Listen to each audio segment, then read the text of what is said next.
40 ವರ್ಷಗಳಿಂದ ಕುರಿಗಳನ್ನ ಮೇಯಿಸಿ ಜೀವನ ನಡೆಸುತ್ತಿದ್ದ ರಾಮಣ್ಣನ ಕುರಿಗಳನ್ನು ಬೀದಿ ನಾಯಿಗಳು ಕಚ್ಚಿದ ಪರಿಣಾಮ ಸುಮಾರು 32 ಕುರಿಗಳು ಸಾವನ್ನಪ್ಪಿದ್ದು, ರಾಮಣ್ಣ ಸಂಕಷ್ಟದಲ್ಲಿದ್ದು ಸರ್ಕಾರದ ಪರಿಹಾರಕ್ಕೆ ಮನವಿ ಮಾಡಿದ್ದಾರೆ.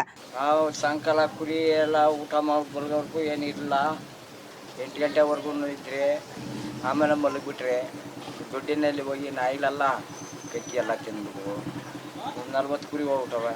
ಅದೇ ಜೀವನ, ಮಕ್ಕಳನ್ನ ಸಾಕಿದ್ದು ಅದ್ರ ಮೇಲೆ ಏನಿದ್ದೀರ ಹೋಗ್ಬಿಟ್ಟು 10 ಕುರಿಯೇ ಉಳಿದಿದೆ. ಅವನು ಕಚ್ಚಿಬಿಟ್ಟಾವೆ, ಅವು ಉಳಿತಾವ ಇಲ್ಲ. ಏನೋ ನಿಮ್ಮದೇ ಗೌರ್ಮೆಂಟ್ನಿಂದ ಏನೋ ನಾವು ಸುದ್ದು ಬಡವರು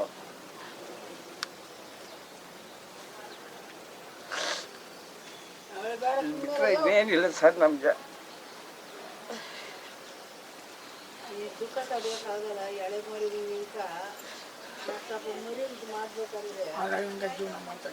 ಹೌದು, ಹೊಸಕೋಟೆ ತಾಲೂಕಿನ ದೇವನಗುಂದಿ ಗ್ರಾಮದಲ್ಲಿ ಈ ಘಟನೆ ನಡೆದಿದ್ದು, ಕುರಿ ಮೇಯಿಸಿಕೊಂಡೇ ಜೀವನ ನಡೆಸುತ್ತಿದ್ದ ರಾಮಣ್ಣ ರಾತ್ರಿ ಕುರಿಗಳನ್ನ ದೊಡ್ಡಿಗೆ ಹೊಡೆದು ಮಲಗಿದ್ದಾನೆ.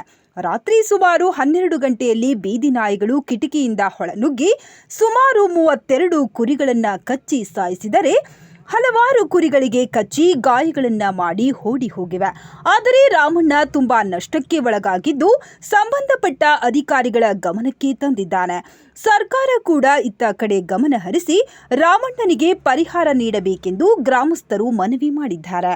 ಸರ್, ನಿನ್ನೆ ಸಂಜೆ ಬಂದು ಇಲ್ಲಿ ಕುರಿಗಳು ಮೇಯಿಸ್ಕೊಬಂದು ಎಲ್ಲ ಕೂಟ್ಬಿಟ್ಟು ಹೋಗಿದ್ದಾರೆ ರಾಮಣ್ಣನವರು.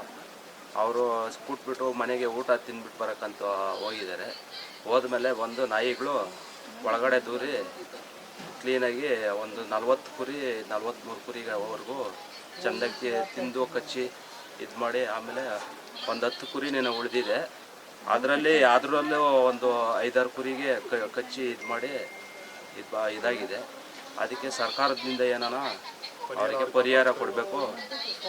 ಅವರು ಅದರಿಂದನೇ ಜೀವನ ಮಾಡ್ತಾ ಇರೋದು. 20-30 ವರ್ಷದಿಂದ ಅವ್ರ ಮಕ್ಕಳನ್ನ ಇದ್ರನ್ನೆಲ್ಲ ಓದಿಸಿ ಇದು ಮಾಡಿ ಎಲ್ಲ ಕ್ಲೀನಾಗಿ ಬೆಳೆಸಿ ಇದು ಮಾಡಿರೋದು. ಅದರಿಂದನೇ ಅವ್ರಿಗೆ ಜೀವನ. ಅದರಿಂದ ಏನಾನ ಪರಿಹಾರ ಕೊಡಬೇಕು ನಿಮ್ಮ ಸರ್ಕಾರದಿಂದ. ನಾಯಿ ಕಚ್ಚಿಬಿಟ್ಟು ನೋಡಿ, ಈ ಥರ ಕುರಿ ಎಲ್ಲ ಒಂದು 40-50 ಕುರಿ ಕಚ್ಚಾಕ್ಬಿಟ್ಟ ಸರ್. ಎಲ್ಲ ತೀರೋಗಿವ, ಒಂದಷ್ಟು ಉಳಿದಾವೆ, ಒಂದು 10 ಗಂಟೆ. ಹೆಂಗಾಯ್ತಿದ್ದು? ಯಾವಾಗಾಗಿತ್ತು? ರಾತ್ರಿ. ನಾವು ನಿನ್ನೆ ಸಾಯಂಕಾಲ ಕುರಿ ಮೇಯಿಸ್ಕೊಂಬಂದು ಹೊಡೆದ್ರಿ. ನೈಟು ಎಲ್ಲ ತಿಂದ್ಬಿಟ್ಟು ನಾವು ಅದನ್ನ ಜೀವನ ಮಾಡ್ತಾ ಇರೋದು. ಎಲ್ಲ ತಿಂದ್ಬಿಟ್ಟವೆ ನಾಯಿಗಳು. ನೀವೇನ ಪರಿಹಾರ ಕೊಡ್ಬೇಕು ಸರ್. ಎಷ್ಟು ಕೂತಿದ್ದು ಅಮ್ಮ?